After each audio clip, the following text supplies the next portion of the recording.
आज एक नया टॉपिक स्टार्ट करते हैं। हमारी एग्जाम के लिए और हमारे कॉस्ट के सब्जेक्ट के लिए मोस्ट इंपॉर्टेंट टॉपिक है बेटा, सबसे मोस्ट इंपॉर्टेंट। आप ये बोल सकते हो पूरी कॉस्टिंग का सबसे इंपॉर्टेंट चैप्टर है। ठीक है सर, चैप्टर का नाम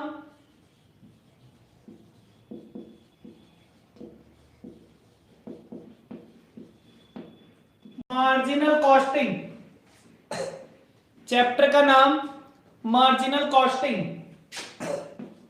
ग्रुप नंबर 1 में आपके लगभग 15 मार्क्स का आएगा। ग्रुप नंबर 2 में भी 15 मार्क्स का आएगा। आपके सेकेंड ईयर में भी आता है, थर्ड ईयर में भी आता है, एमकॉम में भी आता है।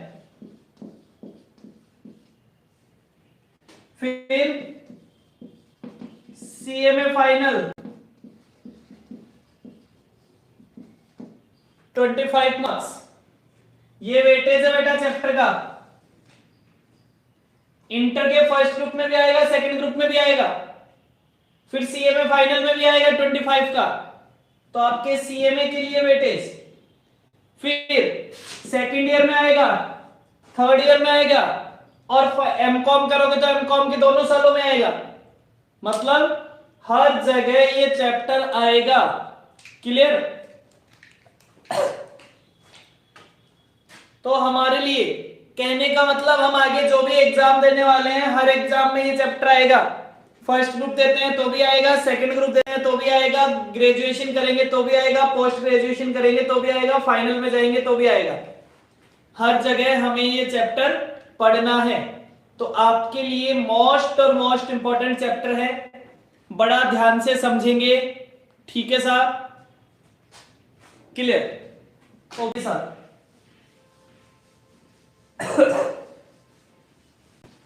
एक बात बता दीजिए, मार्जिनल का मतलब क्या होता है? What is the meaning of word marginal? आप सबने अपने इकोनॉमिक्स में पढ़ा है मार्जिनल यूटिलिटी। आप सबने अपने इकोनॉमिक्स में पढ़ा है मार्जिनल यूटिलिटी, पढ़ा है सभी ने? तो क्या आप मुझे इस वर्ड मार्जिनल का मतलब बता सकते हैं क्या, कि मार्जिनल का मतलब क्या होता है? What is the meaning of marginal?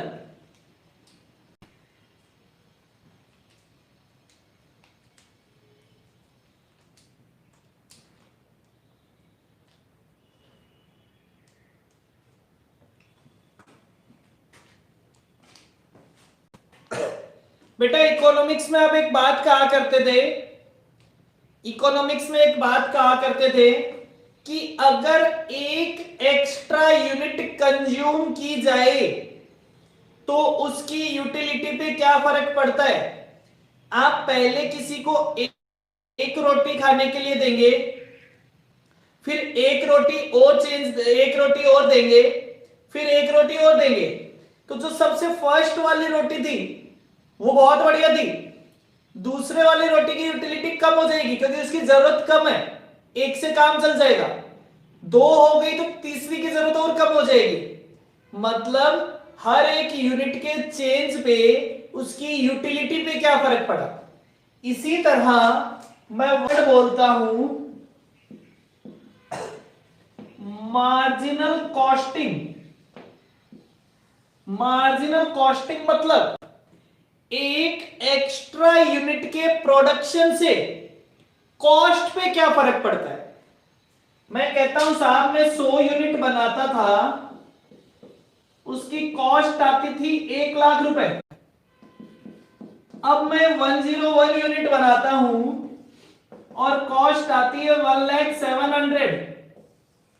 मतलब एक एक्स्ट्रा यूनिट बनाने से मेरी कॉस्ट पे क्या इंपैक्ट आया। एक एक्स्ट्रा यूनिट बनाने से मेरी कॉस्ट पे क्या इंपैक्ट आया? कॉस्ट 700 रुपीज से बढ़ गई। तो आपसे पूछा जाए मार्जिनल कॉस्ट कितनी है? मार्जिनल कॉस्ट है 700। ठीक है, उस एक यूनिट की मार्जिनल कॉस्ट है 700।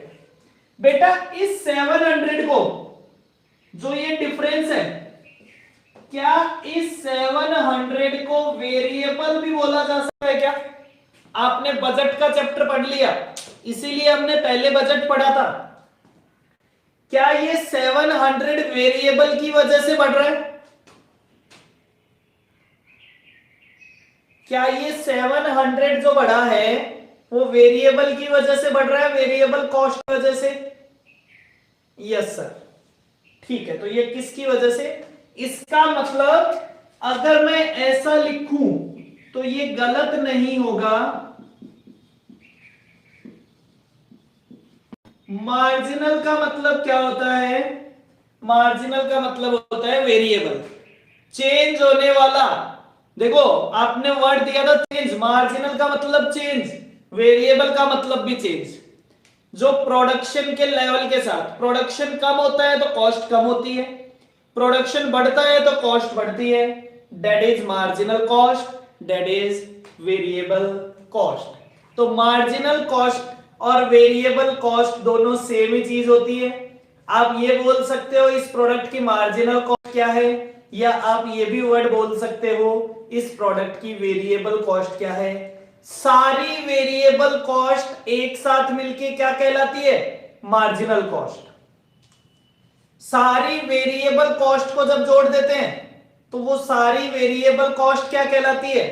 सारी वेरिएबल कॉस्ट एक साथ होने के बाद, जैसे direct material, direct labour, direct expense, variable overhead, इन सबको जोड़ देते हैं तो वो क्या बन जाती है? मार्जिनल कॉस्ट बन जाती है। क्लियर है इतनी बात? आगे बढ़ते हैं। मैं आप सब लोगों से एक क्वेश्चन पूछना चाहता हूं, ठीक है? आप सब लोगों से, ये पूरा चैप्टर बेटा दो तरह की बातें ध्यान रखनी पड़ेगी। एक तो होगा फॉर्मूला बेस, पूरे चैप्टर में फॉर्मूला है और उस फॉर्मूला पे माइंड अप्लाई करना पड़ेगा कि कौन सा फॉर्मूला लगाना है। फॉर्मूला दिमाग में आया, आंसर क्लियर। फॉर्मूला दिमाग में नहीं भी आता है तो अपने मन से सोचो, आंसर करने की कोशिश करो, वो ऑटोमेटिकली फॉर्मूला सेट हो जाएगा। एक बात सुनना बेटा, अब मैं पढ़ाते पढ़ाते थक गया हूं, ठीक है?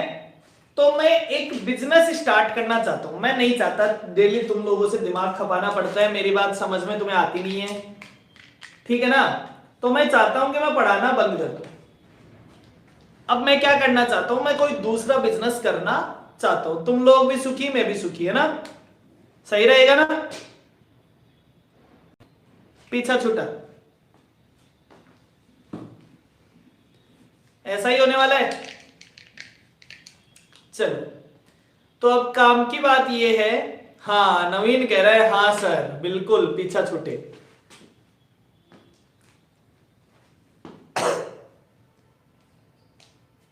धन्यवाद।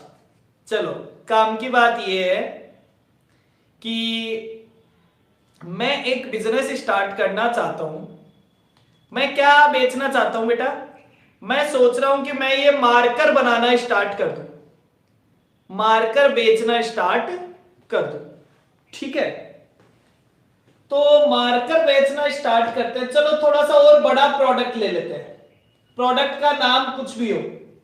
मैं सोच रहा हूं कि मैं एक प्रोडक्ट बेचना स्टार्ट करता हूं जो मुझे मार्केट में कितने रुपए में मिलता है, उसकी होलसेल प्राइस, उसकी होलसेल प्राइस क्या है जिसपे वो शॉपकीपर्स को मिलता है, वो है 5000 रुपीज। सॉरी, मैं ऐसे इसको लिख देता हूं, वो है 6000 रुपीज पर यूनिट। एक यूनिट की रेट क्या है? 6000। उसका मार्केट का सेलिंग प्राइस क्या है?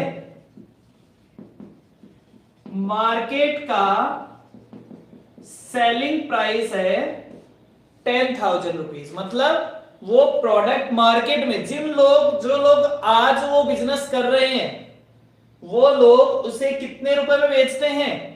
उसे 10,000 रुपए में सेल करते हैं। ठीक है साहब।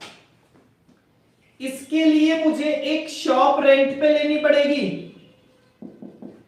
उस शॉप का इलेक्ट्रिसिटी रेंट सारे के सारे फिक्स्ड खर्चे जोड़ने के बाद कितने रुपए आता है? 1,00,000 रुपीज। कितने रुपए खर्चा आता है मेरा? 1,00,000 रुपए पर मंथ का ये मेरा खर्चा है, वो आएगा ही आएगा। इसमें मेरी शॉप का रेंट भी आ गया, इलेक्ट्रिसिटी भी आ गई, सफाई भी आ गई, फिक्स खर्चा सारा आ गया, 1,00,000 रुपए। ठीक है साहब। अब बात ये आती है कि मुझे इस प्रोडक्ट का मार्केट प्राइस, जब मैं नया नया बिजनेस स्टार्ट करना चाहता हूं, तो मैं चाहूंगा कि मेरे पास जो भी कस्टमर आए वो बिना सामान लिए वापस नहीं जाए। यही थिंकिंग होती है ना एक शॉप वाले पर्सन की। ठीक है। एक शॉप जिसकी होती है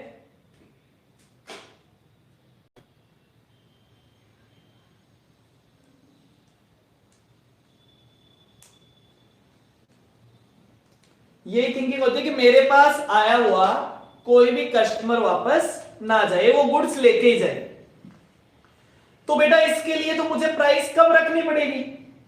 अगर मैं भी उसे आते ही 10,000 रुपए बताऊंगा तो वो मेरे से क्यों लेगा? वो कहेगा कि साहब 10,000 रुपए अगर देके लेने हैं तो फिर तो मार्केट में ही मिल रहा था। अब मेरे घर वालों के साथ एक समस्या है, हमारी शॉप मार्केट से थोड़ी सी अलग है। ठीक है।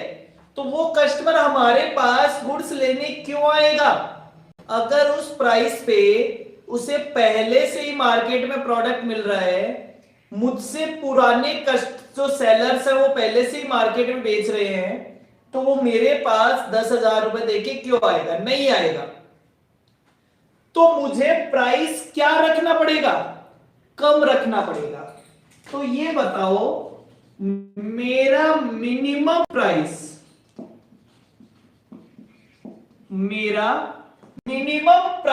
क्या होना चाहिए? मेरा क्वेश्चन आपसे ये है कि मेरा मिनिमम प्राइस, जब मैं इस प्रोडक्ट को नया नया बेचना स्टार्ट करता हूं, तो मेरा मिनिमम प्राइस क्या होना चाहिए? ठीक है, जल्दी से बता। मैं इसे ऐसे लिख देता हूं कि ये मेरे में आता है, ये मेरी वेरिएबल कॉस्ट है, 6,000 रुपए में मेरे आता है, 10,000 रुपए में मार्केट में बिकता है। बाजार से कम, कितना कम? नवीन, मैं टेंटेटिव नहीं पूछ रहा, मैं अमाउंट पूछ रहा हूं। अमाउंट बताना है, अमाउंट।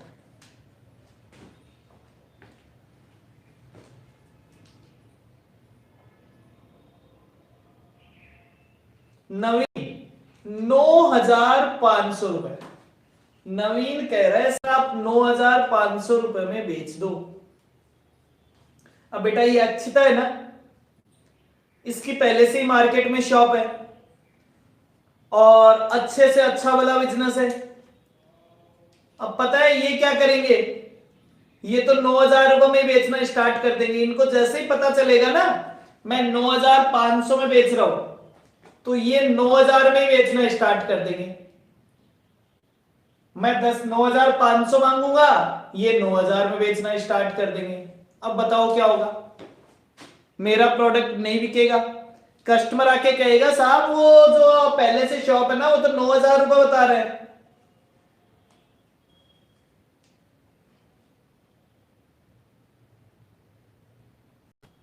हाँ जी,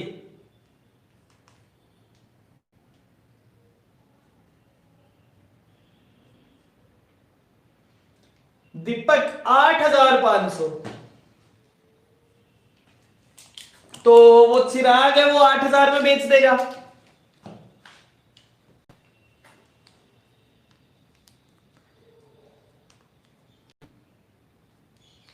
अपन कहेंगे कि क्वालिटी देखो, वो कहेगा आप तो नए नए बेचने वाले हो, वो तो पुराने सेलर हैं, उनकी क्वालिटी तो आपसे बढ़िया है। ग्राहक सबसे बेकार चीज होती है, वो कहेगा उनकी क्वालिटी तो और बढ़िया है, वो तो आपसे पुराने हैं। अब आप क्या कहोगे? जब भी डिस्कशन किया जाता है मतलब क्वालिटी सेम है, अगर क्वालिटी अलग है तब तो कोई बात ही नहीं होती। आज अगर किसी कंपनी का प्रोडक्ट है तो सेलर से क्या फर्क पड़ता है, कैसा ही हो, प्रोडक्ट की क्वालिटी मैटर कर रही है, ठीक है, वो सेम है। तो बेटा क्या प्राइस रखे? मैं कह रहा हूं कि आपने रखी 8,500, वो 8,000 में दे देगा। आप रखोगे 7,500, वो 7,000 में दे देगा।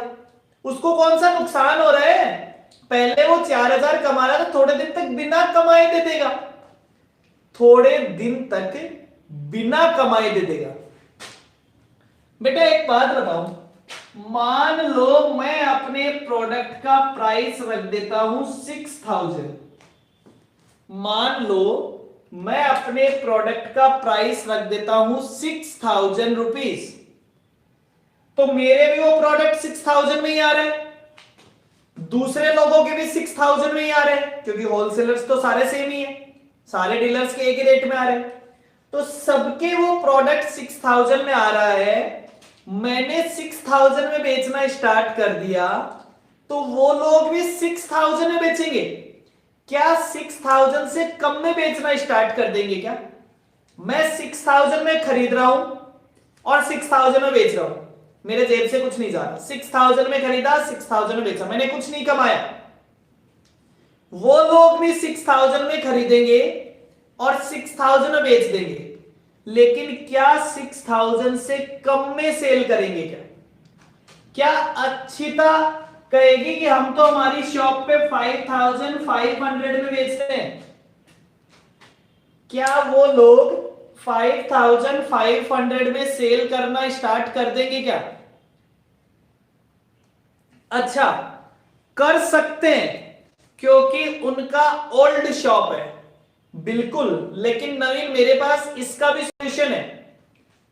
और तुम ये कहते हो कि हाँ भाई उन्होंने तो बहुत सारे पैसे कमा के रख रखे हैं, घर पे उनका जो लॉक केस है, तिजोरी है, वो पैसे से भरी हुई पड़ी है, तो थोड़े दिन तक वो सब नुकसान में बेचेंगे, आप तो शॉप बंद करके चले जाओगे, तब तक नए नए आए हो, आपके पास पैसे कहाँ हैं? मैंने कहा ठीक है, तुम एकदम सही कह रहे हो, लेकिन मैं पता है क्या करूंगा, मैं भी जब वो 5,500 में सेल करेंगे, मैं 5,000, वो जब 5,500 में सेल करेंगे ना, तो मैं मेरे वाले जिससे मैं 6,000 में खरीदता था, अब मैं उससे नहीं खरीदूंगा, मैं भी उन्हीं से खरीदूंगा 5,500 में, मैं उन्हीं से 5,500 में खरीदूंगा और मैं भी 5,500 में बेचना स्टार्ट कर दूंगा। अब होगा क्या, जो वो लोग 5,500 में बेच रहे हैं अपनी शॉप पे, उस पे तो उन्हें 500 रुपए का नुकसान हो ही रहा है, जो मैं बेचूंगा उसमें भी उन्हें 500 का नुकसान हो रहा है। क्या मुझे कोई नुकसान हो रहा है क्या? नहीं हो रहा, मैं तो 5,500 में ला रहा हूं और 5,500 में दे रहा हूं। तो क्या वो ज्यादा दिन तक ऐसा कर पाएंगे क्या? क्या वो ज्यादा दिन तक ऐसा कर पाएंगे क्या कि वो भी 5,500 में बेच रहे हैं, मैं भी 5,500 में बेच रहा हूं, जिसमें वो जो बेच रहे हैं उन पे भी उन्हें नुकसान हो रहा है और मैं जो बेच रहा हूं उस पे भी उन्हें नुकसान हो रहा है। तो इसलिए इसलिए हम क्या कहेंगे कि साहब वेरिएबल कॉस्ट से कम प्राइस कभी नहीं हो सकता। तो किसी भी प्रोडक्ट का मिनिमम प्राइस हमेशा क्या होगा? मार्जिनल कॉस्ट या वेरिएबल कॉस्ट। तो हम कहेंगे minimum price is equals to marginal cost या फिर वेरिएबल कॉस्ट। मतलब जितने रुपए आपके जेब से लग रहे हैं आप उतने तो रिकवर करोगे कम से कम, ठीक है, लेकिन अब ये जो क्या नाम है इसका, ये अपना बच्चा है ना नवीन, इसको है ना इतनी बातों से इसको थोड़ा सा अच्छा नहीं लगता। सर थोड़ी सी डिटेल और बताओ। हाँ बेटा मुझे पता है, मैं अभी बताता हूं।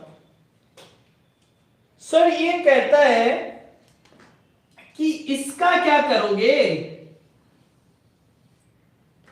आप 6000 में खरीद रहे हो और 6000 में बेच रहे हो, 6000 में खरीद रहे हो और 6000 में बेच रहे हो, ठीक है।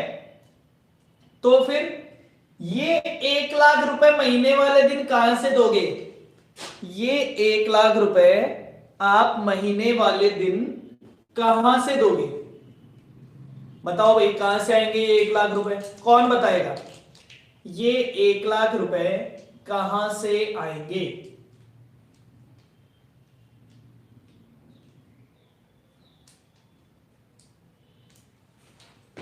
अक्षिता, रिया, चिराग, ये 1 लाख रुपए आपके पास कहां से आएंगे।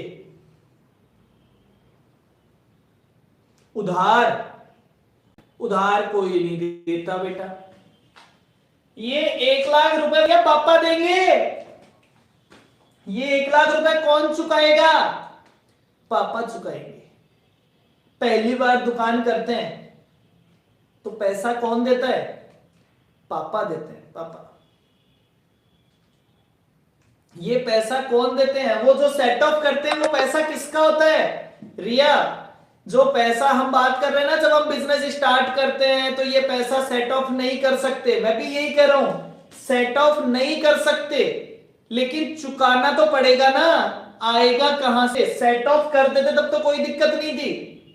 ये पैसा पापा से लेना पड़ेगा। और पापा भी कहते हैं मेरा बेटा है, मेरा बेटा। देखो दुकान इस रेट में मार्केट में माल बेचता है, कोई नहीं बेच सकता हमारी शॉप पे जिस रेट पे माल बिकता है, ठीक है। सबसे अच्छी क्वालिटी, सबसे कम रेट, और वो दे रहे हैं। वो 1 लाख रुपए कौन दे रहे हैं, पापा दे रहे हैं घर से। लेकिन वो बड़े समझदार होते हैं बेटा, वो बड़े समझदार होते हैं। वो ये पैसा आपको कब तक देंगे, वो ये पैसा आपको तभी तक देंगे जब तक आपका बिजनेस सेट ना हो जाए, जब तक आपका बिजनेस सेट ना हो जाए। एक बार जैसे ही आपका बिजनेस सेट हो गया, ठीक है ना। अब मुझे 12 महीने हो गए साहब शॉप चलाते हुए, खूब कस्ट आते हैं मेरे पास, क्यों नहीं आएंगे, उनको इस रेट में माल मिल रहे, मजे हो रहे उनके तो, ठीक है। अच्छे सारे कस्टमर सेट हो गए। अब मुझे पता है कि अगर मैं रेट मार्केट के बराबर कर दूं, अब मैं रेट मार्केट के बराबर कर दूं तो भी कोई दिक्कत नहीं है। तो पता है 1 साल बाद जब लास्ट वाले महीने का पैसा पापा मुझे दे रहे होंगे तो क्या कहेंगे, बेटा इस महीने का रेंट तो मैंने तुझे दे दिया है, अगले महीने का पैसा तू जाने, तेरा काम जाने, कमाना और पे करना, महीने के लास्ट वाले दिन मेरे पास पैसे मांगने मत आना। उनको एक बात समझ में आ गई, ये क्यों मेहनत करेगा, जितने में आता है उतने में बेच देता है, जो खर्चा आता है वो मेरे से लेने आ जाता है। अब तो बिजनेस सेट भी हो चुका है। तो उन्होंने मुझे क्या कहा, उन्होंने मुझे कहा कि ये पैसा इस महीने से तुझे ही चुकाना है। तो मेरे समझ में आया, मैंने भी रेट क्या कर दिया। अब मुझे पता चल गया कि मार्केट में सब लोग मेरी शॉप भी जाने लग गए, तो उन सबको पता है कि साहब ये एक शॉप भी है मार्केट में, तो मेरा प्रोडक्ट भी अब सबका बिकेगा तो मेरा भी बिक जाएगा। मैंने रेट क्या कर दिया, 10,000। अब एक बात बताओ, इस महीने मुझे कम से कम कितने यूनिट बेचने पड़ेंगे जिससे कि मेरा ये खर्चा निकल जाए। काम का क्वेश्चन है, मुझे कम से कम कितने यूनिट सेल करने पड़ेंगे कि मेरा ये 1 लाख रुपए का खर्चा निकल जाए। रिया कह रही है सर 10 यूनिट, और कोई भी मुझे जवाब दीजिए। अक्षिता भी कह रही है 10 यूनिट, रिया, अक्षिता, नवीन कह रहा है 25 यूनिट, दीपक कह रहा है 10 यूनिट। दीपक तेरे भी शॉप है ना? चिराग कह रहा है 25 यूनिट। आज तो भाई कमाल है, केवल चिराग और नवीन का आंसर सही है। केवल चिराग और नवीन का आंसर सही है। देखो कैसे बेटा, ध्यान से देखना कैसे। एक बात बताओ, 10,000 रुपए में बेचेंगे, 10,000 रुपए में बेचेंगे, उसके लिए 6,000 रुपए में तो खरीद के लाना पड़ेगा। क्या जिससे खरीद के लाएंगे वो बिना पैसे के देगा क्या? जिससे हम खरीद के लाएंगे वो बिना पैसे के देगा क्या? तो 6,000 तो वो हमसे पहले ही ले लेगा। 10,000 रुपए में बेचने के लिए आपको 6,000 रुपए तो खर्च करना पड़ेगा। मतलब आपको एक यूनिट बेचने से कितना पैसा मिलेगा? एक यूनिट बेचने से आपके पास 4,000 रुपीज बचेंगे। एक यूनिट सेल करने से 4,000 रुपीज बचेंगे। हमें कितने रुपए बचाने हैं? 1,00,000।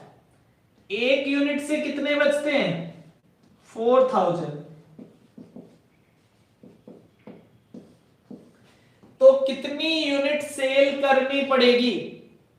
कितनी यूनिट सेल करनी पड़ेगी? 25 यूनिट्स हमें सेल करनी पड़ेगी। क्लियर है? जल्दी से बताओ, किसी को कोई कंफ्यूजन है क्या? दीपक कह रहा है 25, अक्षिता, रिया,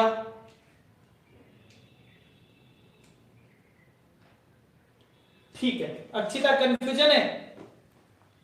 अक्षिता कंफ्यूजन है क्या आपको?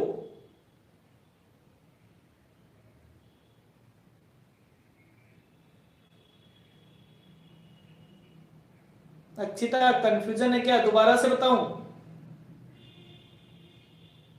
नहीं, ठीक है। चलिए अब एक बात बताओ बेटा, जब मैंने देखो 6,000 तो मैंने पहले पे कर दिए, 6,000 पे कर दिए, मतलब मैंने अपनी वेरिएबल कॉस्ट निकाल दी, पे कर दी। फिर मैंने 1,00,000 वाला अमाउंट भी पे कर दिया, मतलब मैंने अपनी फिक्स कॉस्ट भी चुका दी, मतलब मैंने अपनी टोटल कॉस्ट को रिकवर कर लिया। तो जब मैं 25 यूनिट्स सेल करता हूं तो मुझे कोई प्रॉफिट एंड लॉस होता है क्या? ना तो कोई प्रॉफिट होगा ना ही कोई लॉस होगा। 25 यूनिट बेचने पे ना तो मुझे कोई प्रॉफिट होता है ना ही मुझे कोई लॉस होता है। ठीक है सर? तो ये पॉइंट क्या कहलाता है? ये 25 यूनिट का पॉइंट कहलाता है no profit no loss. 25 units का लेवल कहलाता है नो प्रॉफिट और नो लॉस। इसका एक नाम और होता है। क्या किसी ने इस पॉइंट का नाम सुना है क्या? इस नो प्रॉफिट नो लॉस के पॉइंट का एक नाम और होता है। अरे हम मान रहे एक ही तरह का प्रोडक्ट बेचते हैं नवीन, यार तू क्या बात करता है? एक प्रोडक्ट से तो समझना स्टार्ट कर। अरे वाह, सबको पता है। इस लेवल को बोलते हैं ब्रेक इवन पॉइंट। यही निकाल रहे थे बेटा। इस पॉइंट को बोलते हैं ब्रेक इवन पॉइंट। अब सर ये निकला कैसे? चलिए फॉर्मूला बनाते हैं। बेटा 1 लाख क्या था? 1 लाख क्या था? 1 लाख था फिक्स कॉस्ट। 1 लाख क्या था? 1 लाख था फिक्स कॉस्ट। ये 4000 क्या था? 4000 क्या था?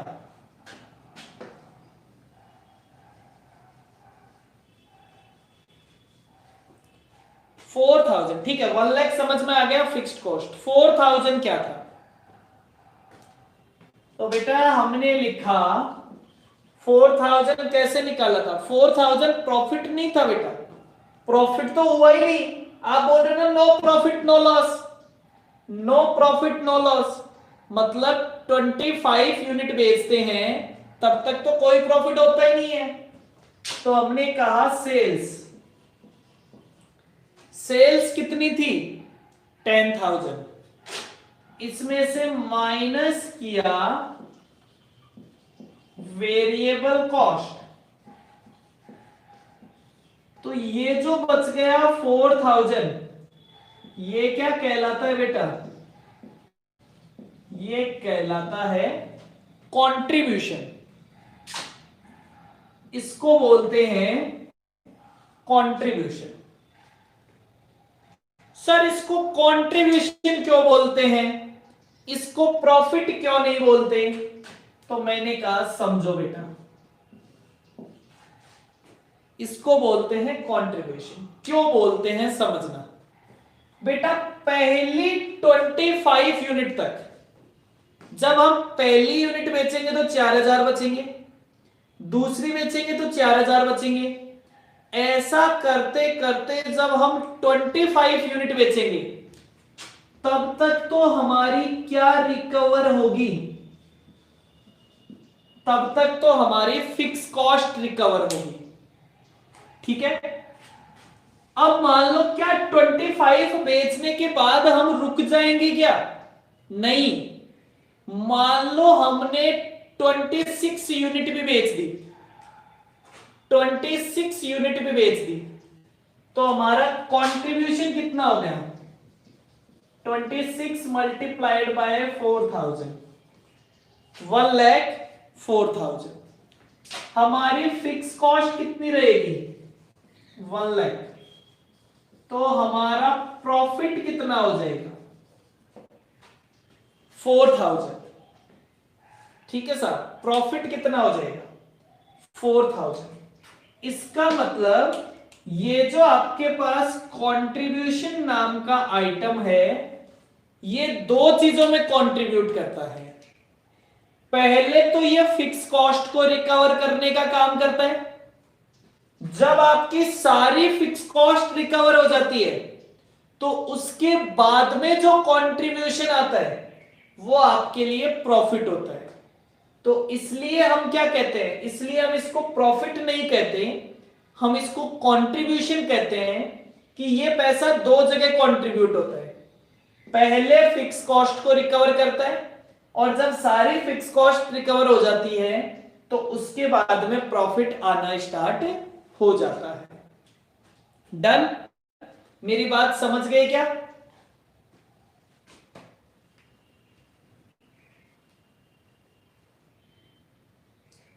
तो सर ये फॉर्मूला कंप्लीट कर दें। ब्रेक इवन पॉइंट का फॉर्मूला क्या था? ब्रेक इवन पॉइंट का फॉर्मूला था fixed cost divided by contribution per unit. और ये आंसर किस में आएगा? ये आंसर आएगा इन यूनिट्स में, ये आंसर आएगा इस यूनिट में। नवीन कह रहा है सर आज इतना ही समझ आएगा। बेटा इतनी ही बात कर रहे हैं, ठीक है ना, मुझे पता है। तो ये छुट्टी ढूंढता रहता है कि कैसे ना कैसे क्लास कम हो, ठीक है ना। समझाऊंगा इतना ही समझेंगे, लेकिन कुछ बातें काम की है, ठीक है। सबसे पहले हेडिंग लगाएं,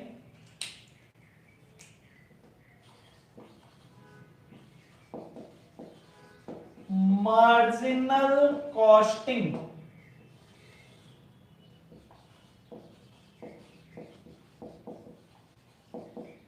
इंपॉर्टेंट नोट्स, या कर ले फॉर्मूले। डन। चलिए साहब, सबसे पहला पॉइंट मैं बोलता हूं, इसको बोलते हैं बेटा marginal cost sheet. Marginal cost sheet कैसे बनाई जाती है? सबसे पहले सेल्स में से माइनस कर दो वेरिएबल कॉस्ट, तो आपके पास क्या आ जाएगा? कंट्रीब्यूशन आ जाएगा, माइनस कर दो फिक्स्ड कॉस्ट,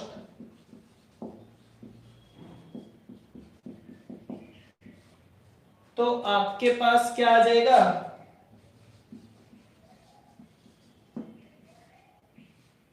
आपके पास प्रॉफिट का अमाउंट आ जाएगा। इसे बोलते हैं मार्जिनल कॉस्ट शीट। जो सर वो पहले हम जो कॉस्ट शीट बनाते थे वो कौन सी कॉस्ट शीट होती थी? बेटा वो होती थी, उस कॉस्ट शीट का नाम होता है एब्जॉर्प्शन कॉस्ट शीट, या फिर उसे बोल देते हैं ट्रेडिशनल कॉस्ट शीट। एब्जॉर्प्शन या फिर traditional cost sheet. Clear?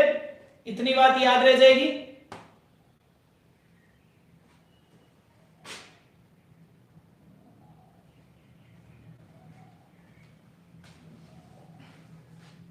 Second point,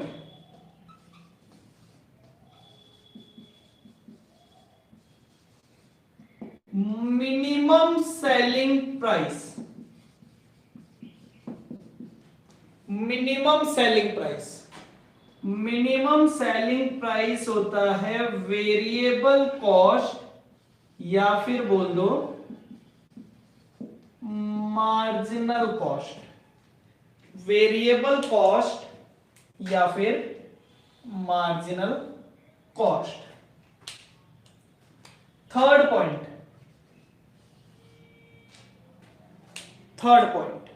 अभी अभी एक फॉर्मूला समझा था,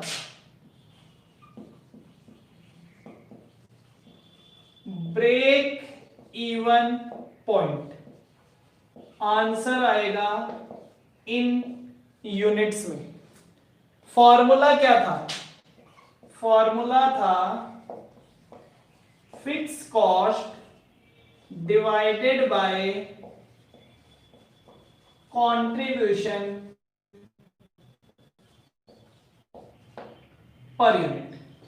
fix cost divided by contribution per unit. तो बेटा आज हमने 3 फॉर्मूले समझ लिए हैं। क्या तीनों फॉर्मूले आपको क्लियर है अच्छे से? जल्दी बता दो, क्या तीनों फॉर्मूले आपको अच्छे से क्लियर है? सभी लोग फटाफट से रिप्लाई कर दो। कल हम इसको आगे कंटिन्यू करेंगे। आज के लिए इतना ही। चलिए बाय बाय।